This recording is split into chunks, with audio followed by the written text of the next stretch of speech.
Well, welcome today to Ask the Animators. Our special guest today I've got Tim with me for sure. Tim Ingersoll, Howdy, howdy. animator extraordinaire. He's been doing animation for 37 plus years. And then our special guest is a legend in his own time, Tony Bancroft. He's worked on Beauty and the Beast, Mulan, Stuart Little 2, Mary Poppins Returns, Space Jam, The New Legacy, Emperor's New Groove, and The Lion King, and many, many other wonderful animated shows that he brought to our families over the years as we grew up ourselves, and our children and grandchildren still are watching today. So welcome, Tony Bancroft. Yeah, thank you guys. It's great being here on Ask the Animator. I'm ready to be asked, or can I ask? I don't know how it works. Is it both ways? You can ask whatever you want. Yeah. You know, we're kind of laid back. I like to interview people, so I might just go off on you guys. So watch out. You bet. Oh, you graduate from Cal Arts. Cal Arts, yeah. And would you say what year did you start? Yeah, go ahead. 88 you graduated, Tony? Well, Tom and I did not graduate. We went for a year and a half and ran out of money, and thankfully got a job at Disney in an internship. Oh, that's a story unto itself. We left 89, I think, is when we started our Disney internship. So that's when we left Cal Arts, I believe, 89. Yeah, I was there in 84, and I only stayed a year and a half. You know, I just couldn't afford it, and that was only $6,000 a year back then. I mean, I can't. You know, now it's like 55, I think. So very similar story. Yeah, we were only there a year and a half too. Freshman year, and then halfway into sophomore year we left. Yeah. You probably had some heavy hitters. I had like Butch Hartman, Tony Ficelli. You might know some of these people, probably Ralph Eggleston. Like, I was just over my head. Like, these guys they have it, and it was tough competition. Pete Doctor was in our class. Oh, yeah. And then Ash Brannon, Mark Kennedy. We had a big class. It was like the first time they decided to really expand it. I think our class was something like 24, 26 strong. And that was unusual because like the year before it was like, I don't know, 12 to 15 or something. So I think they just wanted the money, and they just like knew that there was demand. So they just surged, and it was probably not the best for everybody because the class size was so large. They were not really prepared for that, I think. But it was great. I mean, there was a lot of great students in that class, a lot of good friendships born out of that. I mean, that's what I teach now at Lipscomb University in Nashville, Tennessee. And I tell my students all the time, you know, these people that you're sitting around, get to know them. They're going to be your best connections and probably best friends and supporters through the rest of your life. And I've found that's true even from my Cal Arts days. Yeah, true. Of course, I was sitting next to my brother when I was there at Cal Arts. Little did I know that he would be the one that would help and also get in my way the most in my career. So when in your life did you decide that animation was your calling?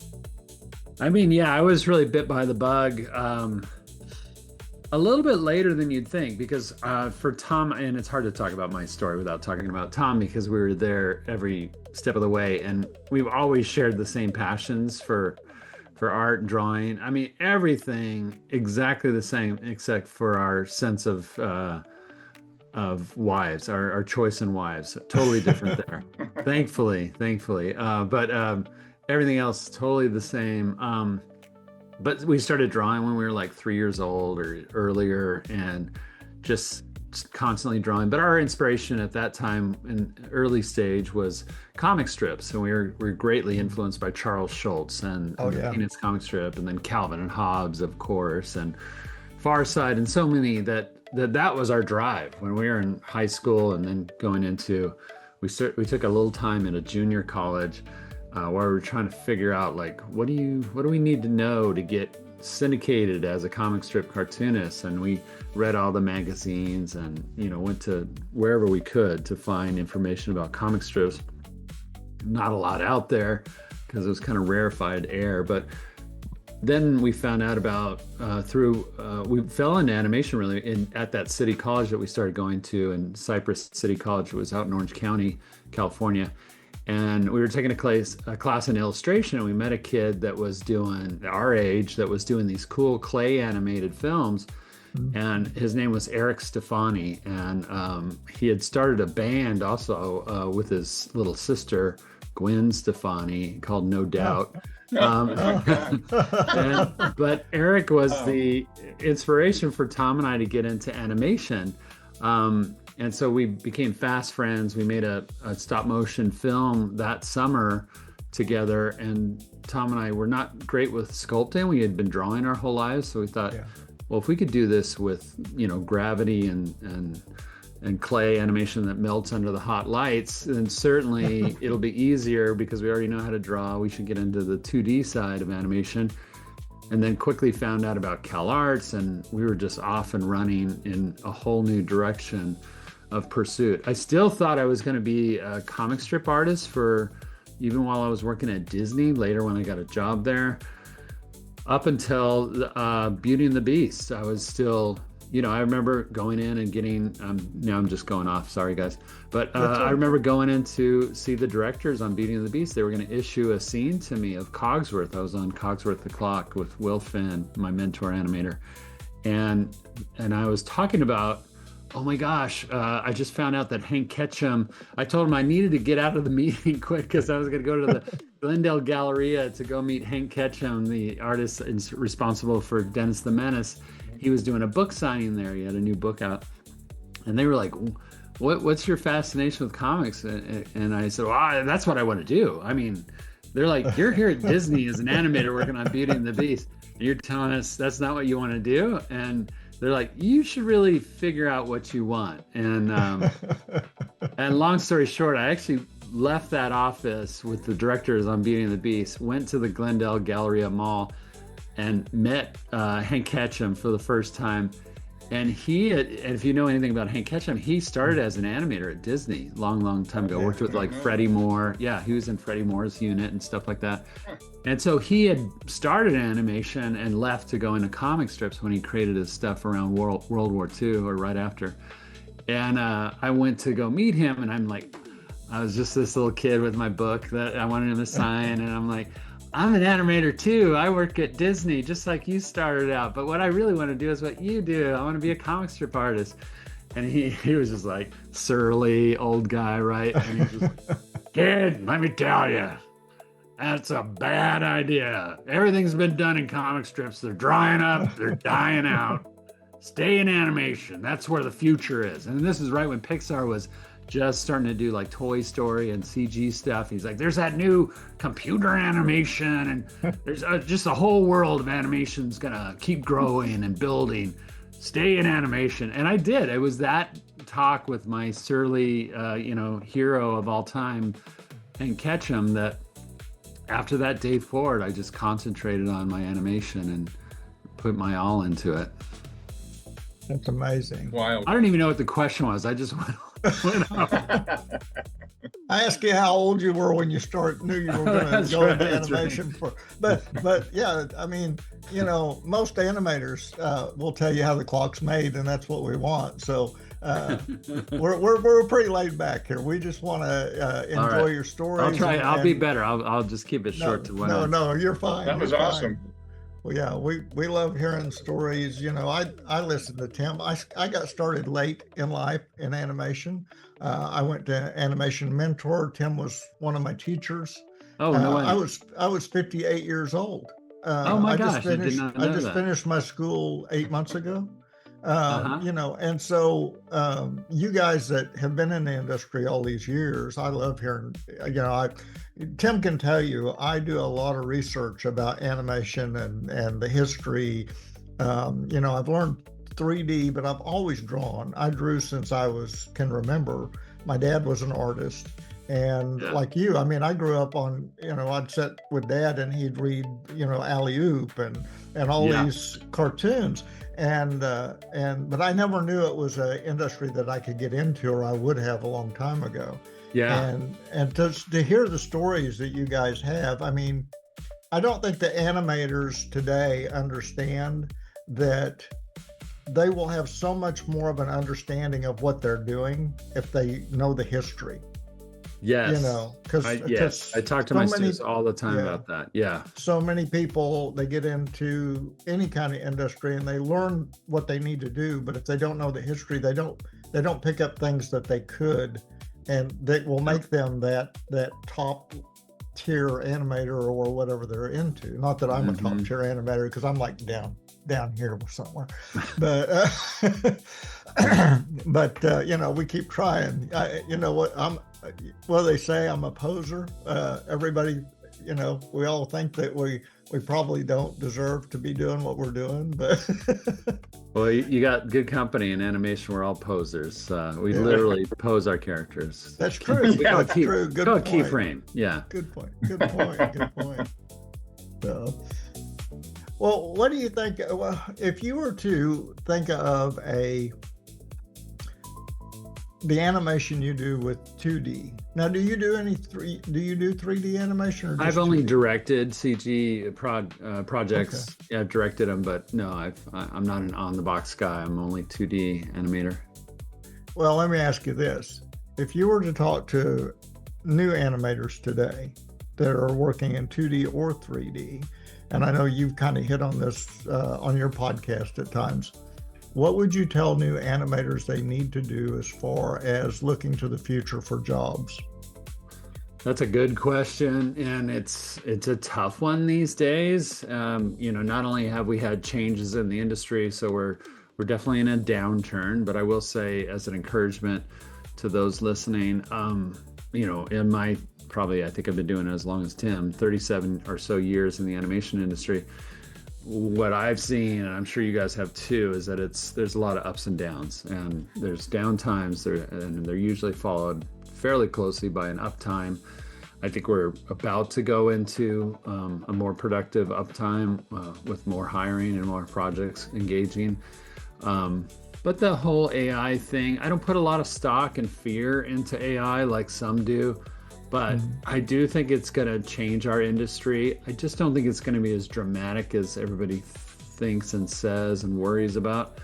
My feeling is that it'll settle into being a tool that can be utilized more and more, whether we want to use it or not. I'm not an early adopter of AI.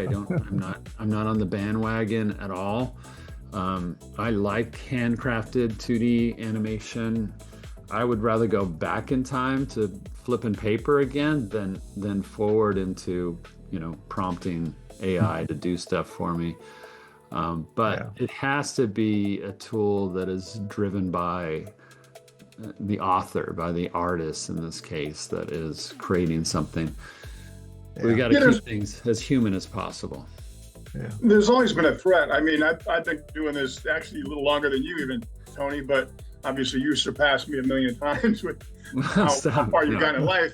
But I'm still happy with, like you said, I go back to flipping papers all day long. But there's always a threat. When I first started at Filmation a million years ago, it was South Korea. Everything's going to South Korea. Yes. That was a threat. And then it was motion capture. You know, everyone's going to be wearing these ping pong ball suits, and we're all going to be walking around, and that's how we're going to animate. And then it became 3D. It's like, if you look at all the threats we've had over the last, about 37 years I've been doing this, it's always something. Like you said, it usually an upturn after that. Yeah. And I think the important thing is to understand that life has changed, and usually the older we get, the less, you know, we're more hesitant to see change in what we do. We want things status quo. We want things as we're used to. So like you described these things as threats, Tim, maybe you didn't consciously think of that word, but I think it's important to try and be on the positive side and look at, you know, any kind of technological breakthroughs or anything as, can it serve what we do and help us to be better at what we do? As long as it's what we do, you know, that's, to me, that's always the bottom line. As long as we are driving it and we are allowed to be the artists who we want to be, the creators that we want to be, then to me, that's the best thing. I don't see AI as some of the other additive elements that you just described, like CG animation, or even I love my Wacom Cintiq, and I love drawing digital even more than I adapted pretty quickly to Toon Boom Harmony and working in that, and I like the undo button, all that kind of stuff. So I do think there's advantages to some of the updates. Yeah, I mean, do I miss holding and flipping a scene? Yeah, absolutely. To have something tangible like that is great. But I will say I'm probably faster and more productive because of digital or tradigital animation that we can do by drawing into a digital application like Toon Boom Harmony. But I do think AI it's quite a step well above that, and I think right now the computer's doing too much of the stepping, and I think we need to pull things back a little bit so artists are driving things. But yeah, that's how I feel, I guess, in a nutshell. Yeah, I'm trying to be open, you know what I mean, guys? I just feel like I just don't want to be that ostrich with his head in the ground, and I have this responsibility, I think, to my students too, to not do that. So I'm really trying, but it's hard because I want to hate it so much. Yeah, I'm having a hard time wrapping my head around. I'm seeing some stuff online that they're doing with AI, and it's really pretty good. And I'm thinking, okay, where's that going to be in another 2 or 3 years? Because it's moving fast and it's not going to go away.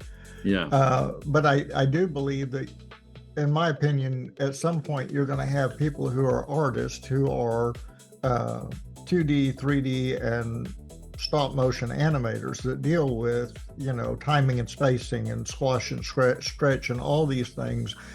And then you're going to have the new kind of animator who is an AI animator who is more of a computer person who knows how to use prompts to get what they want.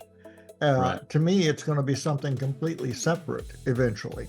And so, and that's why Tim and I are kind of pushing towards, having a new platform for animators. Of course, we'd like to see 2D come back. And I saw at Animation y'all, and I'm sure you did too. Y'all. I'm country. Not you I all. gotta say it right. Y'all. There's a little hyphen, a little apostrophe. Animation y'all. And if nobody knows what that is, that's a wonderful convention expo that the Bancroft brothers put on in Nashville every year. Make sure you go. But I saw a lot of people with their hand-drawn sketchbooks that were coming up to you guys and Aaron and Andreas and just, and so I see the 2D animation coming back and I love it, even though it's not something that I've been trained in. And I'm working on some of that myself right now because I want to learn. But I'm seeing it come back. And I told Tim a while back, we're seeing it. It's funny because we're seeing it in 3D animation where, the Spider-Verse and K-pop Demon Hunters and all these things are taking 3D animation and they're trying to make it look more like 2D. Yeah. So I think there's a reminiscent vibe that's been happening for a long time. For a long time, there's been a call for 2D animation, and it's, believe it or not, it's the younger generation. It's the kids that I teach. Yeah. Those are the ones that are biggest on that bandwagon. So, it took us a while, even in our program at Lipscomb University, to build up the CG side because we had so many students coming in and saying, I just want to do 2D animation. I want to learn old school 2D animation. I'm like, well, we believe, in being more well-rounded so that you can actually have a career in animation. And Tim, you're a great example of that. Somebody that's done 2D and CG, right? For a lot of your career. It looks, I've looked you up, so I know that to a certain degree. You've been stalked. I've stalked you on IMDb. But I do think that's the more responsible way to go to create a lifelong career, is to be adaptable and not let any one medium hamper you in. I don't think of AI as a medium. That's why, going back to what we were talking about before, but when you're talking about 2D and CG, it's a little bit easier for me to understand. I understand why there's this reminiscent quality to, the stuff that we did at Disney in the 90s, the stuff that Cartoon Network was doing around that same time, the TV that was being produced. Oh my gosh, it was a very special time. Like we didn't know what we were doing, we didn't know what we had for sure until it was over. But I love it. And I do think in the future now, incorporating AI into the equation, I do think there's going to be a niche where, because I've heard Aaron Blaise talk about this too. And if your audience doesn't know who Aaron Blaise, they should look him up. He's got Creature Art Studio, something like that. CreatureArtTeacher.com. CreatureArtTeacher.com. Yeah, we had him on the podcast last week. Ah, good. And I know he's kind of going like, I don't need to get into technology. I can go, I'm going to go this way and be the guy that does the reminiscent 2D handcrafted stuff, 100% handcrafted. And I do think there's space for that in the future. Maybe not a grand amount of space, but certainly Aaron is going to take advantage of that quicker and faster than anybody else and have a lot of success with it. And he's going to have a happy life. He's going to do exactly what he wants to do. Right. And I think that's great. He doesn't have to adapt. And for him, I think he's going to be really good at that. I'm looking at, like, for my career, I'm always thinking about, is there some pivot points that I should look at and consider? And then, but the more we go down this AI road, the more I'm like, I like what Aaron's doing. Yeah. You know how it is. You always have those friends and colleagues and people that you follow that you're like, oh, that seems to be working for them. Right. And that's what I like to do too. I think I want to go that way also. But, then you're obviously you're second or third or fourth to the game. But I think there's room for that in the future, though, just staying that 2D handcrafted route. It's so inspiring that he did the whole thing by himself. I mean, that's Snowbear, yeah. Incredible. Like character design, effects. I mean, you can one-man band, so to speak, and and the results are phenomenal. And so I think, like you said, I think that's the way I want to go. I've been doing I'm a big fan of Aaron. We've been friends since the beginning, and I've seen him basically anything he sets his mind to, he does well. And that's what I love about it. It's not easy. He works very hard. But sometimes he makes it look easy. Like when he starts drawing a bear or something, and you're like, dang, where'd that bear come from? There's a bear on the page, Yeah.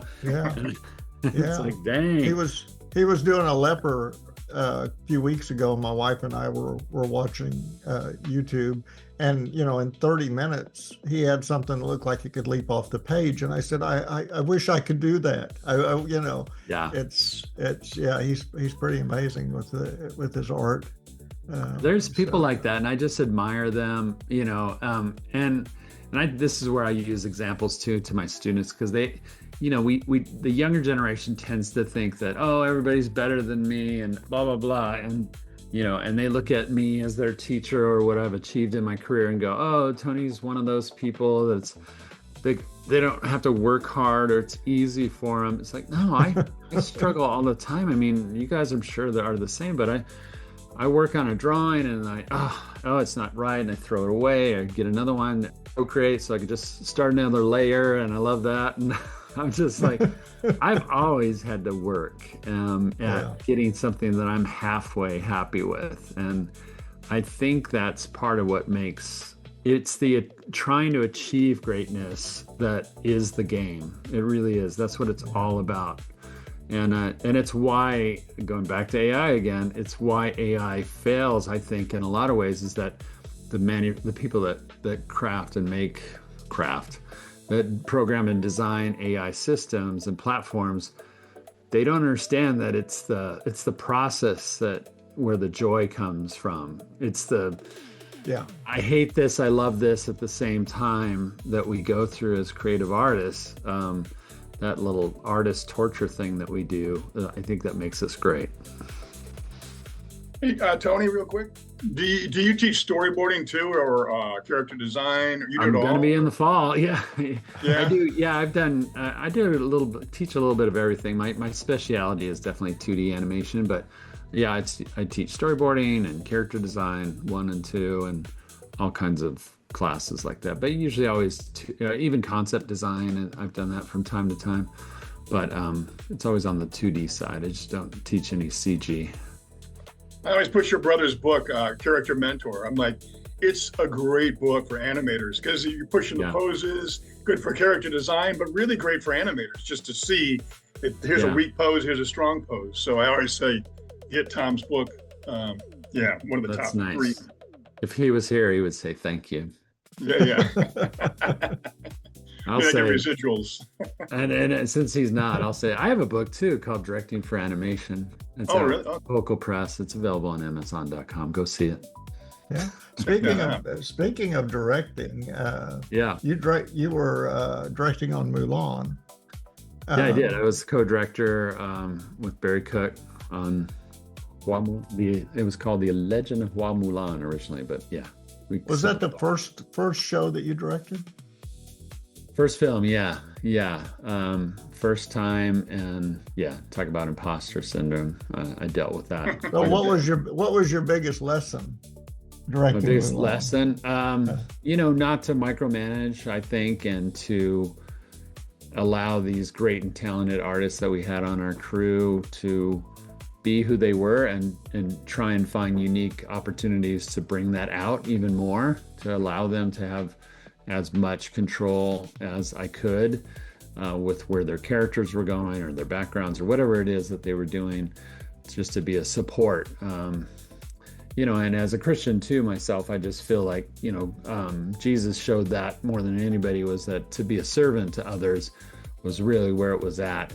And that's what it took me a little while, because I think you come in as a junior rookie director and you think, you see James Cameron and the example of all these other directors out there that are, really upfront and pushy and I want it done this way and you're going to do this and all this kind of stuff. And I had to kind of settle into giving up that kind of mentality and going, no, where it's at is really just, how can I come underneath you and support you in what you're already doing, which is unique and good, and just kind of give you some guidelines a little bit in the story.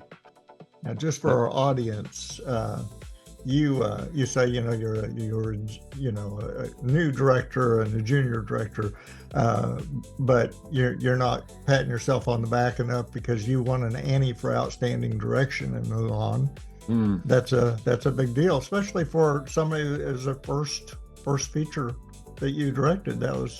That's a God-given talent you've got to direct something like that. I talk about this in my book, but it's hard for any director to take any credit for it.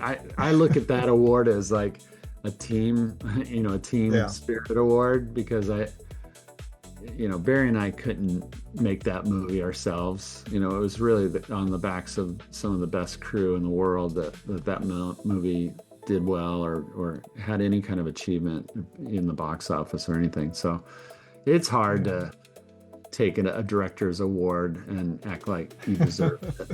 It really is. I think out of all the awards, like individual awards, character design, storyboards, yeah, that's all you. You should take credit for that all. But a directing award is like, this is really about the team, Well, and that's something when I got into animation, and that's why we're doing what we're doing, is I realized that the people who do most of the work don't get hardly any of the credit in animation. Yeah. And, the lighters, the riggers, the background artists, the VFX stuff, and especially, the animators, and, it's all about the voice actors, which are important. And the directors and the producers and and the company itself, the studio, and the people who are putting in 18-hour days to hit those deadlines, and being away from their families, and and doing that for years on end to get things done. They get a half a second scroll at the end of a movie that you might or might not see. I've been in the music business a long time, and it always it hit me that it's like songwriters. Everybody will know their favorite song and they'll know the singer, but most of the time they don't know who wrote it. Yeah. And the songwriter is the one who came up with this, And so I'm like, that's the way animators are, and they're not getting the respect and the adulations that they deserve when it comes to the creators. And so, like I said, that's one of the reasons Tim and I are doing what we're doing, because we want to see people get their due. I mean, it's not that anybody needs to be, what's the word? I don't want to be proud, because we know we don't want to be too proud of ourselves and say we're all that. But people deserve being recognized for their hard work. I appreciate that. And that, to me, that goes back to what we were talking about before, about the legends that came before us. I'm one that always looks back to my heroes in the animation industry, the 9 Old Men, or in particular, I was a big Ward Kimball, who was one of the 9 Old Men, Ward Kimball fans, because I did comedy characters, and I always looked up to what Ward did and how he kind of broke barriers and broke rules all the time in the name of his comedy and making unique characters. And I try and honor them in my classroom, because we don't really have like a history of animation course. We can't seem to find a way to fit that into our curriculum. Every year we talk about it and can't get it in our curriculum because we're too busy doing all these other things. And so my class, I try to always bring in, even though I'm talking about squash and stretch or whatever, I'm always, well, look at this, look what Ward did with this, or look what, Art Babbitt, or, I bring up these names of mostly old white men from the past, which my young female students really appreciate. But, I'm always looking back and going, we are on the shoulders of giants, and we exist here because they went before us, and to give them credit and appreciation, I think, is important. I love that you guys are doing that through this podcast. It's really cool. Well, and you being a teacher, I mean, thank goodness for people who carry the torch on and teach people the things that have been taught to them, because, truly, if it wasn't for people like you and Aaron and Andreas and people who still love the hand-drawn part of art and animation. If we didn't have people like you doing that, carrying it on and teaching other people, it really would die out. So, you guys are our holy grail as far as keeping that alive, and we appreciate you for that. So if you were to lose all your connections today, and you didn't have any connections in the animation business, and you wanted to get into the animation business industry, how would you do it?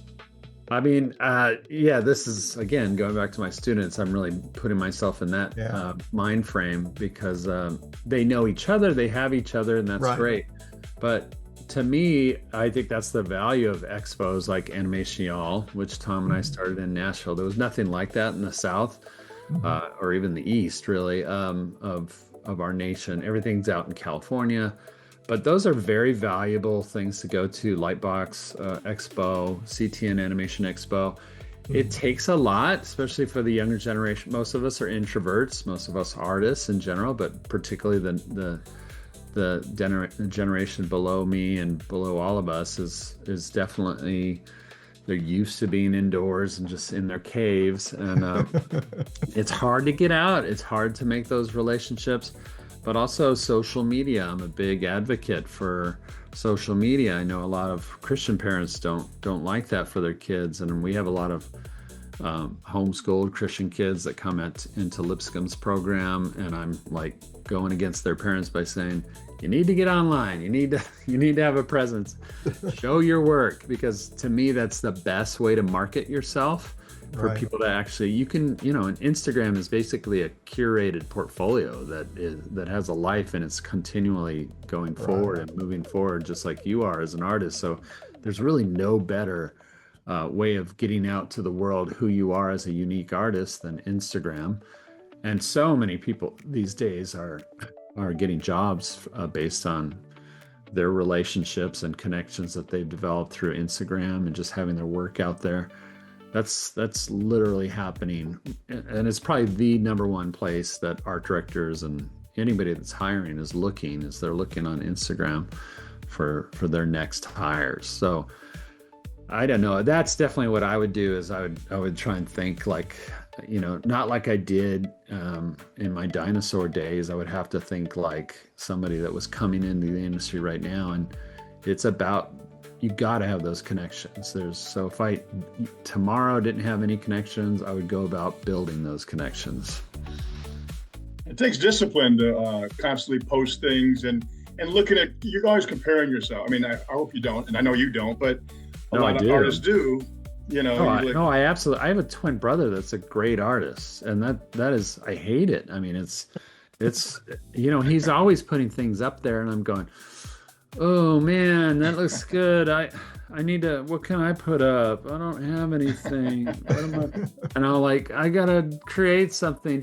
And it's this competitiveness that comes out of me, and that's the part I hate. It's not that I love being influenced by what Tom is doing or Aaron or any of these guys that I look up to, but I feel like I'm a student and behind the game all the time, just like all my students feel. I haven't lost any of that, unfortunately. I wish I did. But yeah, I mean, I know what you're saying though, Tim. It's hard to be on top of that. I do think of myself as an introvert. I think my brother is probably more the extrovert. So when the eggs split, he got the extrovert side. I think I got the introvert side. So it's really easy for me just to hole up here in my fun little studio. And I don't know if this goes out. Are you guys posting on YouTube, or is it just audio only? This it's podcast? YouTube. Yeah, YouTube. Oh, good. So all of this, I like to stay in my little hole, and I like to just keep my art to myself a lot of times. And I have to force myself to post things that I think are going to be interesting, or things that I halfway like. And if I post just the things that I liked, I would probably hardly ever post. We're working remotely now. They're so isolated and insulated, it feels like. So that doesn't really help too much either. Like you said, getting the connections, that part of the deal. But it is fruitful once you're at a studio environment to make those connections. And, but I know what you're saying. I could do the same thing. I'll go days without seeing people sometimes. I mean, the UPS driver will come to my door. I'm like, hey, hey, we'll come in, have some coffee, let's talk. Yeah. Like, cable guy. He's like, I got a route, man. I got to keep going. Can I go with you? Yeah. Yeah. You need a passenger. Yeah. I will say that since I've been involved in the animation, people that are out there though, when I came to Animation Y'all, Tim was supposed to be there with me. We were going to do some interviews with people. Yeah. Tim had it would have been perfect for that. Came up. I was like, okay, so I've got to do this on my own. I don't know anybody here. I was counting on Tim to kind of be my lead way into talking to people. But everybody was more than open to visit with me about animation, about what we were doing, about what they were doing. You and Tom both, you did a little spill with me up top there for our podcast, and Aaron did one, and so did John Pomeroy, and just everybody is it is a family. It is a family. It's people who have the same likes and dislikes. So yeah, I mean, it is a family community. Tim and I have become best friends. I couldn't ask for a better friend than Tim is. Him and I, we talk about, we're definitely brothers from another mother, because we think pretty much the same, and we did a lot of the same things. Him and I both, at one point, we were like, he said I was going to start my own theme park. Well, so was I. I already had the plans drawn up. So did he, No way, so both you guys? Wow, we're like, that's a big undertaking. Amazing. Yeah. It's an amazing community. and Yeah, it does feel like, you in animation, you gotta find your people in life. And Yeah. and for me, just like you guys, it is animation. Everything you just said, Brian, is exactly what I just had a conversation with my mom, like no, yesterday. Yeah. We were just having the same conversation, because it's like I don't do anything. I like even being like a guy or a bro and having a bunch of friends and stuff, and you go to like Super Bowl every year, or you want to go hang out, or you go over to somebody's house and you watch a game like once a month or something during football season. That's such a foreign concept to me, and something I dread. If I got asked to do something like that, I would dread it. But going to D23 with my brother and a friend, which we're about to do later this year, that's like our fishing trip. That's like us, bonding and hanging out, and I'm looking forward to that. That's my people. That's my place. Yeah. Find your tribe. Find your tribe. Yeah. Find your tribe. Yeah. Well, and I was told in school when I started, they said, reach out to other people in the community, let them know who you are, get to know them, because they might be head of a studio somewhere, or you might want them for a job, or you might be looking for somebody to help you with a project. And it is all about, there's an old saying, it's not who you know, or it's not what you know, it's who you know, but it's really not. Yeah. It's who you know and what they think of you, because right. They could know you, but if they don't like you, it's not going to help you any. So it's true. You got to be likable. And a team player. I mean, like you said, everything is a team effort when it comes to even learning, because at Animation Mentor they have a wonderful community. You can get online and be friends with all these other people who are taking classes, and maybe you don't know how to do something, and you put it on there. It may not be a mentor that comes up and tells you what you need to do, but other people, other students that know will help you out. And it is a community, and that's what it's about, is everybody helping each other meet their goals and their career paths and the things that they want to do in life to be happy. And we, like I said, we appreciate people like you who are out there teaching and helping people learn those things, and in the right way. That's with a positive attitude and good respect towards others. And I'll tell you guys, it wasn't always that way for me. I kind of went into, just like I told you the story of how I fell into animation, Tom and I, from comic strips. Later on in life, when I was enjoying being in animation and working on things, but then things started drying up and I found it harder to be a freelance animator. And it was my wife that was like, you should really look into teaching, and we could use a steady paycheck, and it would be nice to get health benefits. And I was like, because I grew up with this negative feeling about teachers, and it's that one old adage, which is, those who can't do, teach. Oh, yeah.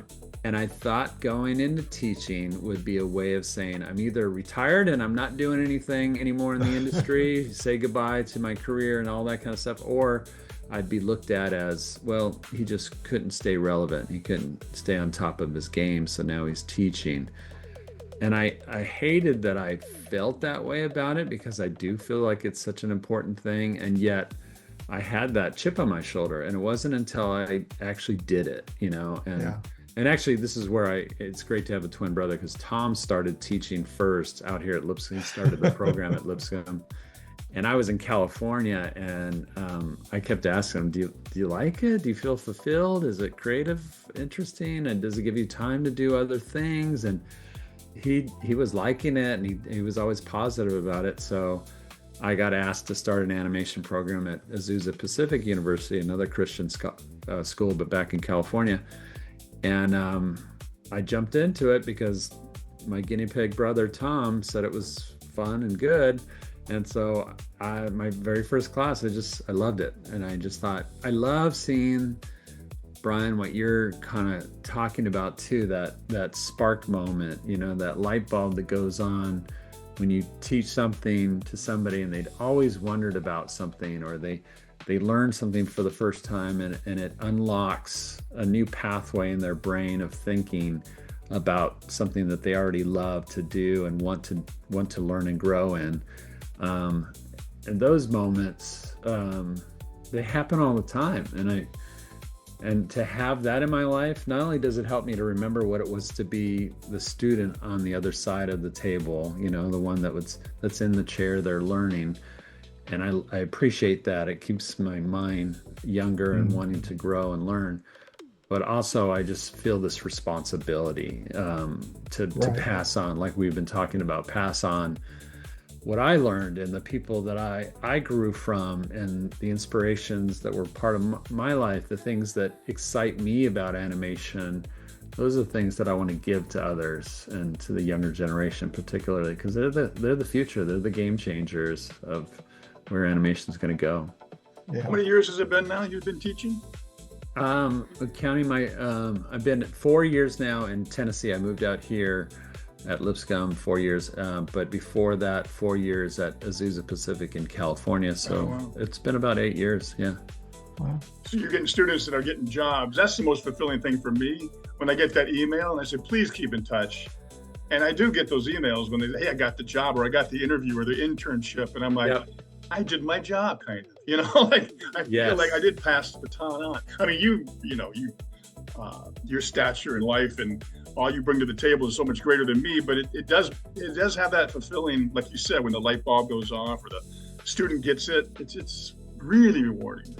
Yeah, it is. And I kick myself, and I kind of hate that I had this low opinion of teaching in the particularly in the arts and animation, I guess. And because we're so industry focused, and we're only as good as our last show or our last film. A lot of times, I mean, I had a mentor at Disney that would tell me that, you know, you're only as good as your last scene.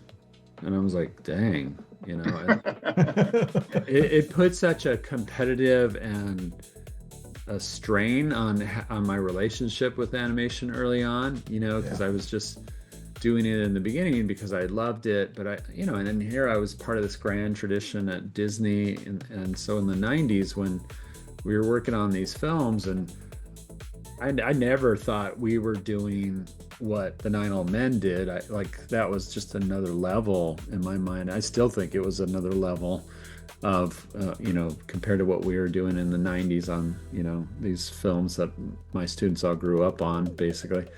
But to hear that mentality of, well, that's good, but if you want, you're always going to be working. And I guess that philosophy is pretty true. I hate to say about the animation industry, and I've found it true in my career, is like, if I want to stand out, if I want to get the next job, I always got to be working it. I got to be marketing myself. I got to be, there's never a moment, but I think that's true in life. I really do. Every industry I've looked at and that I've learned from, you're always, you can easily just go quiet and go mum and go into the night and be lost forever from the world, or you can try and stay relevant and out there. And that takes work. That's just work. Well, I ask you one question about, we kind of always want to find out what people's opinion is on what we are trying to do.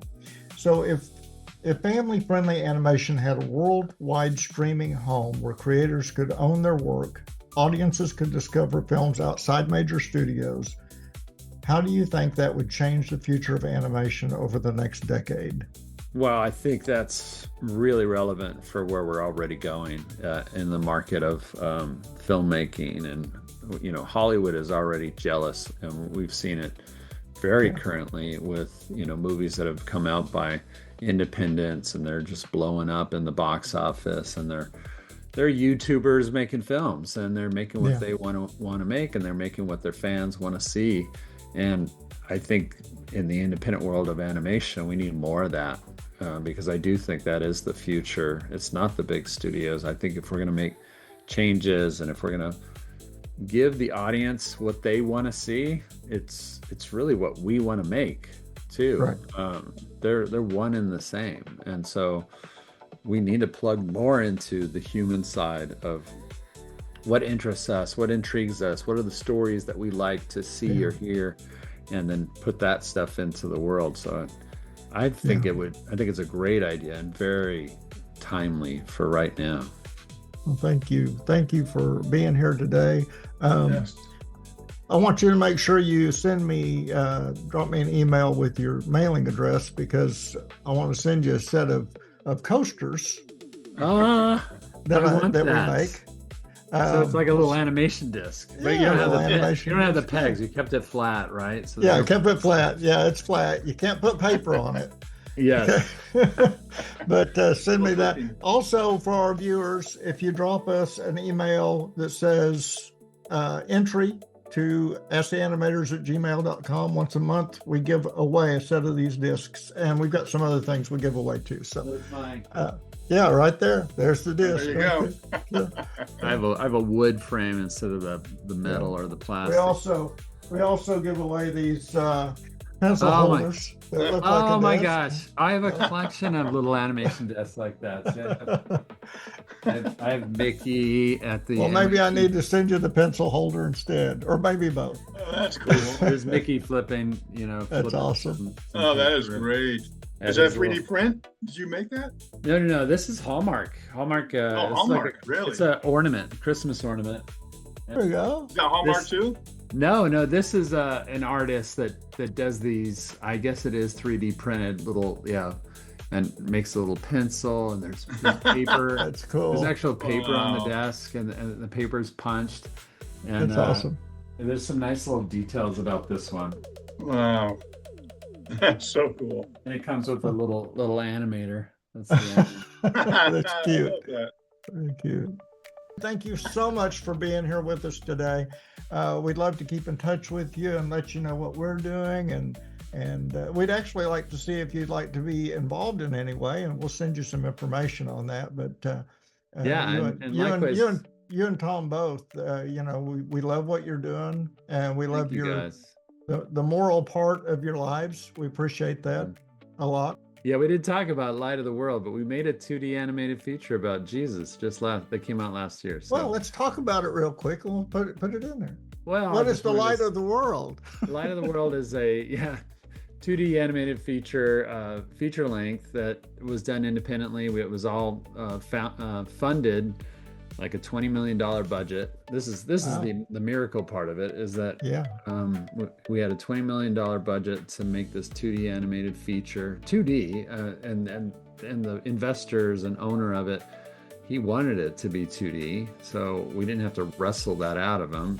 He's like, no, I want it as classical. Now with the $20 million budget, we couldn't do it all in the US. We did the production mostly in Ireland. And it's a hybrid between Toon Boom rigged animation and traditional animation.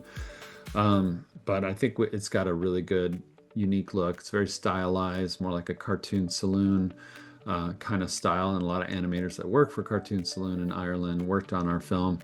But it's the story of Jesus, but through the eyes of John, the youngest apostle. In our film, he's about 15, 16. And it's his journey of coming to realize who the Messiah is for himself. While he also becomes friends with this guy, Jesus, that he realizes, oh wait, he is the Messiah. So, and awesome. his faith journey. So we took a lot of, there's been other, stories of Jesus and movies and things like that are so biblically sound that they have the dialogue straight from the verses and stuff like that. They won't go off book at all. Right. And we wanted to make something. Tom was the co-director. I was the head of story and animation director on it. We wanted to make something that made the story of Jesus very approachable and very relevant. And we wanted Jesus in particular to be a very approachable character. So, he laughs and he doesn't make mistakes. He doesn't sin, obviously. But we see him as a fun guy, a friend to John, an elder, and emotional too. He cries and things like that. And he's definitely in pain and agony during the crucifixion. So he experiences everything as a human, as the Bible always says he did. And yet we don't see that enough in the church. I think oftentimes he's a statue, he's a relic as opposed to. Is that on Angel? It wasn't through Angel. It's available. We had a theatrical release of it last year. Okay. Churches didn't really support it too much. It didn't go out, and the marketing was not great. I will say that, but the movie has a very high review on, Rotten Tomatoes and things like that, where you go for your reviews. It's always done really well from those that have seen it. We just haven't gotten it out there in a big way. But I think this is the kind of film that God has a 20-year plan for, as opposed to an opening weekend smash. Yeah. It was not the opening weekend smash, but I do think it'll be have a longer journey, because it's being translated into, I don't know, I think they want to put it in 100 different languages and dialects and send it around the world for free with missionaries. So it is going to be like the Jesus film from the 70s, where it goes around the world and goes out with missionaries and teaches people who Christ was. And I think it's one of the most important things I've done in my career. And I never thought, that's the true miracle of it, I think, is that Tom and I never thought we'd be able to utilize our talents and abilities in such a direct way by sharing the gospel in this movie. So when it happened, and it was just exactly what we wanted to do, 2D animation and all that, it was just, it's been phenomenal. So it's one of the films that I enjoyed working on, maybe even second to Lion King or Mulan, that meant so much to me also. Well, in today's world and the way things are, if that movie changes one person's heart, then it's well worth the effort. It's, you've got to do something that's changed somebody's life. And that's to me, that's what entertainment is. It's bringing enjoyment to people's lives, and maybe sometimes just changing their lives in a positive way.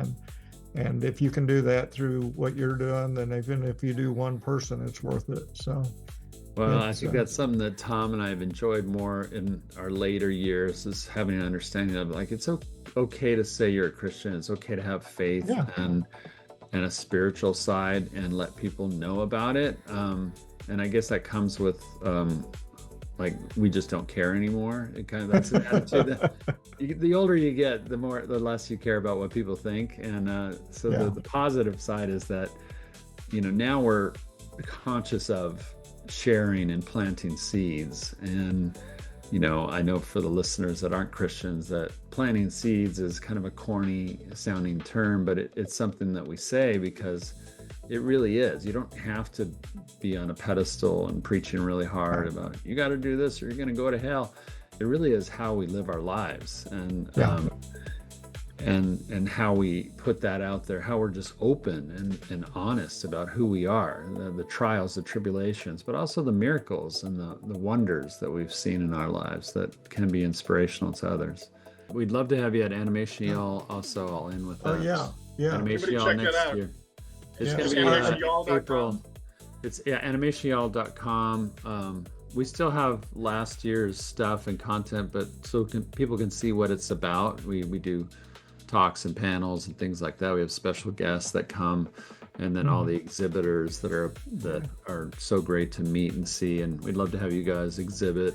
Maybe talk. Maybe have your podcasts represented there too. Would be great. Yeah, we planned on trying to get a booth.